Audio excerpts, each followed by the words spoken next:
योगी प्रमोद शर्मा मेरे साथ जुड़ गए हैं।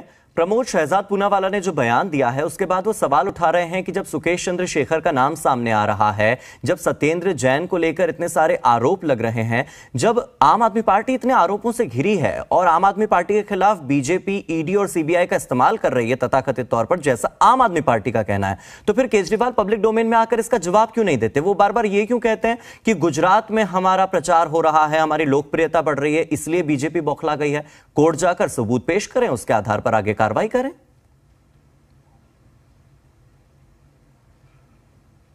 देखिए, बिल्कुल आम आदमी पार्टी के ऊपर जितने भी आरोप लगते हैं वो उन आरोप को पब्लिक स्टंट बनाकर किस तरीके से वाहवाही लूटती है या उसे एक इवेंट बना देते हैं, ये उसकी खूबी है।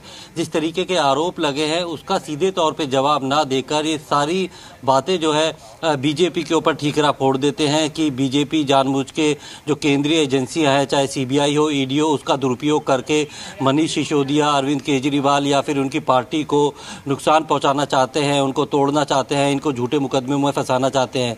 लेकिन कोई ये नहीं बताता कि कोई भी जांच एजेंसी जब किसी के खिलाफ जांच करती है, उसके खिलाफ सबूत मिलते हैं, तो वो सबूत के बारे में आरोपी को नहीं बताया जाता। वो सारे सबूत कोर्ट में रखे जाते हैं, कोर्ट में बताए जाते हैं। जिस तरीके से मनीष सिसोदिया को आरोपी नंबर 1 बनाया गया है, क्योंकि इस मामले में जो एक्साइज स्कैम है, एक्साइज पॉलिसी को लेकर जो एफआईआर हुई है वो प्रिवेंशन ऑफ करप्शन एक्ट की है, 120B यानी क्रिमिनल कॉन्स्पिरेसी की है। जो पब्लिक सर्वेंट है उसमें सबसे पहले पब्लिक सर्वेंट मनीष सिसोदिया जो कि जो मंत्री है उनके ऊपर आता है। उसके बाद जो आरव गोपी कृष्ण है, आनंद तिवारी है, पंकज जो भटनागर है, ये 4 लोग हैं जो पब्लिक सर्वेंट है और इनके ऊपर प्रिवेंशन ऑफ करप्शन एक्ट के तहत सीबीआई जांच कर रही है। और सीबीआई की एफआईआर पे ही, क्योंकि इसमें पैसे लेन देन का और एक पैसे का जो है रूट, उसके आरोप लगे थे, तो उसकी एक पीएमएलए की एफआईआर जो है ईडी ने दर्ज की थी। ईडी उसकी जांच कर रही है। इस मामले में सीबीआई ने विजय नायर नाम के एक व्यापारी को और एक अभिषेक नाम के व्यापारी को जो है हैदराबाद का है, उनको गिरफ्तार किया है, जबकि समीन महिंद्रू जो इंडो स्प्रिट कंपनी के सीएमडी है उनको गिरफ्तार किया था। तो 2 जांच एजेंसियां इस पूरे मामले में जांच कर रही है। और जिस तरीके से आरोप लगे थे, और ये आरोप ऐसा नहीं किसी ने भी लगा दिए थे, बाकायदा चीफ सेक्रेटरी ने अपनी एक रिपोर्ट दी थी एलजी को, एलजी ने जो है इसकी जांच करने के लिए सीबीआई से सिफारिश की थी। लेकिन प्रमोद, अगर सीबीआई ने कोई कार्रवाई की या ईडी ने कोई कार्रवाई की तो उस कार्रवाई के साक्ष्य पब्लिक डोमेन में सामने आए, मीडिया के सामने आया, और उन खबरों को हमने अपने दर्शकों तक पूरी ट्रांसपेरेंसी के साथ दिखाया।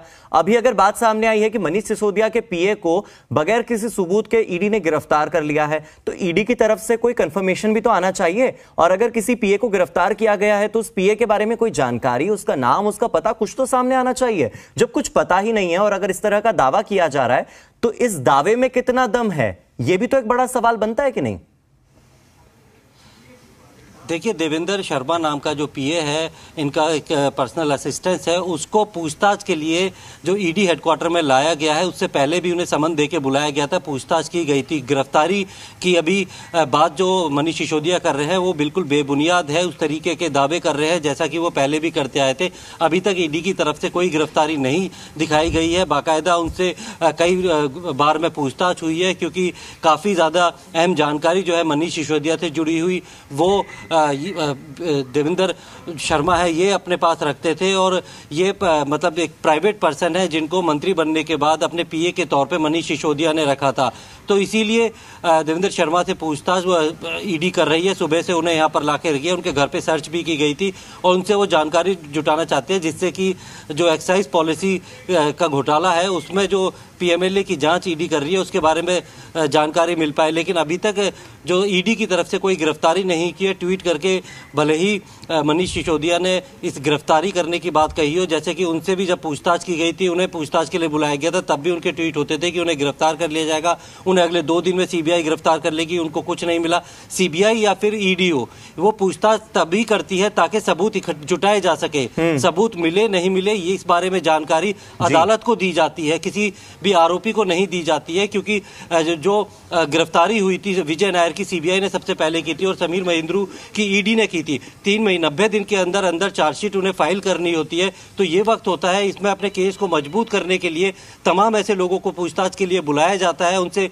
कई दौर में पूछताछ होती है, उन्हें कई बार बुलाया जाता है, और जब लगता है कि जो बिना पूछताछ में वो जांच में सहयोग नहीं कर रहा है तो कस्टोडियल इंट्रोगेशन के लिए अरेस्ट किया जाता है और कोर्ट में पेश करके उनकी रिमांड ली जाती है। और लेकिन प्रमोद, अभी जब मनीष सिसोदिया से पूछताछ हो रही थी और जांच हो रही थी तो उन्होंने तो ये साफ कर दिया था कि जो भी जांच होगी मैं पूरा सहयोग करूंगा।